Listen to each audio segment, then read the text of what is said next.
Bek kiri Manchester City jalani sidang lanjutan kasus pemerkosaan. Penggawa Manchester City, Benjamin Mendy, tiba di pengadilan pada Rabu, 2/2. Ada tuduhan baru yang dialamatkan padanya. Total ia menghadapi 9 dakwaan. Pesepak bola berkebangsaan Prancis ini hadir di pengadilan Chester Crown, Chester, Inggris. Hakim menetapkan tuduhan baru untuk sang bek dapat dilaporkan. Sebelumnya, ada 7 dakwaan perkosaan dan kekerasan yang melibatkan 6 korban. Pada pra-persidangan, Hakim Patrick Thomson mendesak pengacara untuk memastikan agar tak ada penundaan.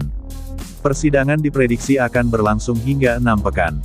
Tepatnya mulai tanggal 25 Juli mendatang. Ini tidak adil bagi para pelapor dan bagi para terdakwa, kata Thomson, dikutip dari Standard, Rabu, 2/2. Ia mencontohkan seorang Mendy harus sejenak tak menjalani aktivitas di lapangan hijau. Karir yang bersangkutan jalan di tempat. Pun bagi para korban, masalah ini perlu diadili, ujarnya menegaskan. Hakim Thomson menetapkan sidang pra-persidangan lanjutan pada tanggal 11 Maret mendatang. Kurang dari 2 pekan lalu, Mendy dilaporkan bebas bersyarat. Ex-AS Monaco diharuskan untuk tetap berada di rumahnya. Mendy pertama kali ditangkap pada tanggal 26 Agustus tahun lalu. Tindakan yang ia lakukan terjadi pada Oktober tahun 2020 hingga Agustus tahun 2021. Jebolan Akademi Le Havre ini dipastikan absen hingga akhir musim 2021/22. Ia sudah membela City dalam 75 laga di berbagai ajang, dan mencetak 2 gol.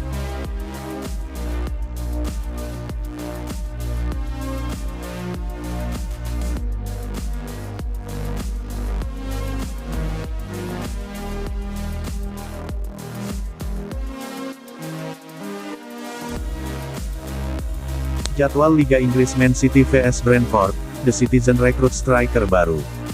Jadwal Liga Inggris pekan ke-24 Man City vs Brentford, Kamis tanggal 10 Februari tahun 2022 pukul 2.45 waktu Indonesia Barat. Manchester City baru saja menambah amunisi lini serang dengan merekrut striker Argentina Julian Alvarez dari River Plate dengan biaya sekitar 15 juta pound, 290 miliar rupiah. Striker berusia 22 tahun tersebut menyetujui kontrak 5,5 tahun dengan Man City. Namun Julian Alvarez belum bisa dimainkan saat Man United bersua Brentford karena ia masih dipinjamkan ke klubnya sampai musim panas. Alvarez dibidik sebagai pengganti jangka panjang Kun Aguero, yang bergabung dengan Barcelona musim panas lalu, yang kemudian pensiun karena masalah jantung. Julian adalah pemain yang telah kami pantau selama beberapa waktu. Dia mampu beroperasi di sejumlah peran menyerang, dan kami sangat yakin dia salah satu pemain penyerang muda terbaik di Amerika Selatan, komentar Direktur Sepak Bola Man City, Teksiki Bergiristain. Manchester City kini berada di puncak klasemen Liga Inggris dengan torehan 57 poin dari 23 pertandingan. The Citizen julukan Man City unggul 9 poin atas Liverpool yang ada di posisi kedua. Man City akan menjamu Brentford di pekan ke-24 Liga Inggris musim tahun 2021 sampai tahun 2022. Laga Man City vs Brentford digelar di Stadion Etihad, Kamis tanggal 10 Februari tahun 2022 pukul 2.45 waktu Indonesia Barat.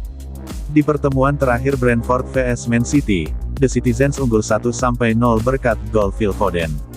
Sementara Brentford saat ini berada di urutan 14 dengan 23 poin.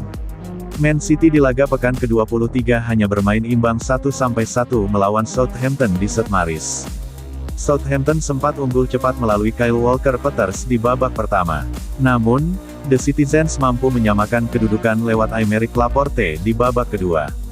Meski menuai 1 poin, posisi Man City tetap tidak beranjak dari puncak klasemen Premier League. Sementara Brentford yang sempat mengejutkan di awal musim kini mulai kelelahan. Mereka kini berada di urutan 14 klasemen dengan raihan 23 poin.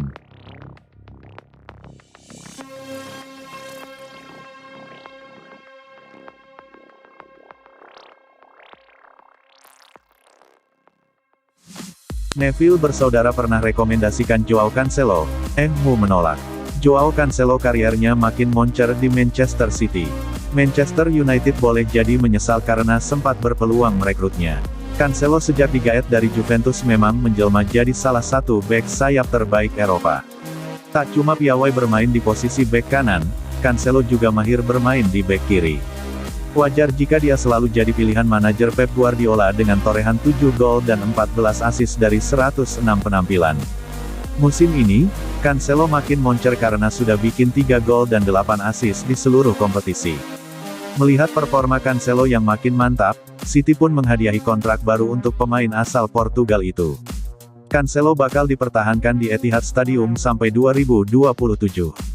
Itu artinya klub-klub besar tidak akan bisa menggait Cancelo dengan mudah, dan harus mengeluarkan uang banyak jika menginginkannya. Manchester United patut menyesali kegagalan mereka merekrut Cancelo. Sebab jauh sebelum ini, The Red Devils punya kesempatan memboyongnya. Dikutip Daily Mail, Gary Neville dan Phil Neville saat masih melatih Valencia pada musim 2015-2016. Saat itu Cancelo baru 2 musim memperkuat LC. Gary saat itu sebagai pelatih kepala terkesima dengan performa Cancelo dan langsung merekomendasikannya kepada manajemenmu. Dengan adanya Neville bersaudara di klub tersebut saat itu, peluang merekrut Cancelo terbuka lebar. Tapi, manajemenmu menolak rekomendasi Neville karena merasa Cancelo tidak cukup bagus. Setelah itu, Cancelo sempat 2 kali berpindah klub ke Inter Milan dan Juventus, sebelum akhirnya bersinar di City. Kalau melihat performa Joao Cancelo saat ini, apakah Manchester United menyesal?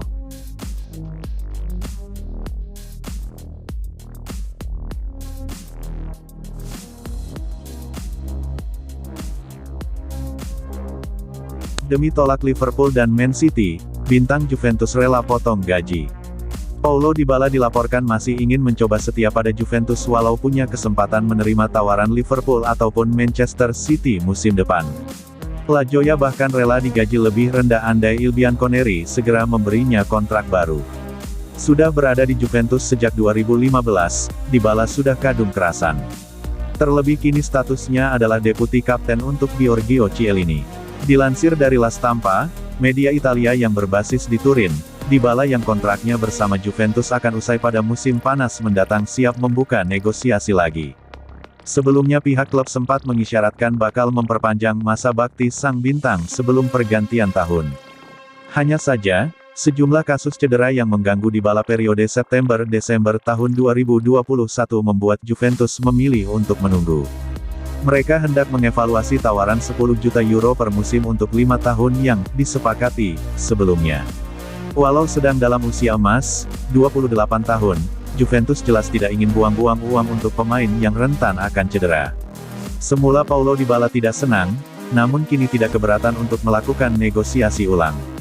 Bagi Juventus, kehilangan pemain sekelas Dybala tidaklah boleh sampai terjadi apalagi dengan status bebas transfer. Selama nyaris 7 tahun, ex-Palermo tersebut sudah menjadi nyawa mereka. Dari 277 pertandingan di segala ajang, Dybala mampu menggelontorkan 111 gol berikut 46 assist. Ia pun sepertinya akan sangat cocok untuk dijadikan tandem bomber baru asal Fiorentina, Dusan Vlahovic, di lini depan.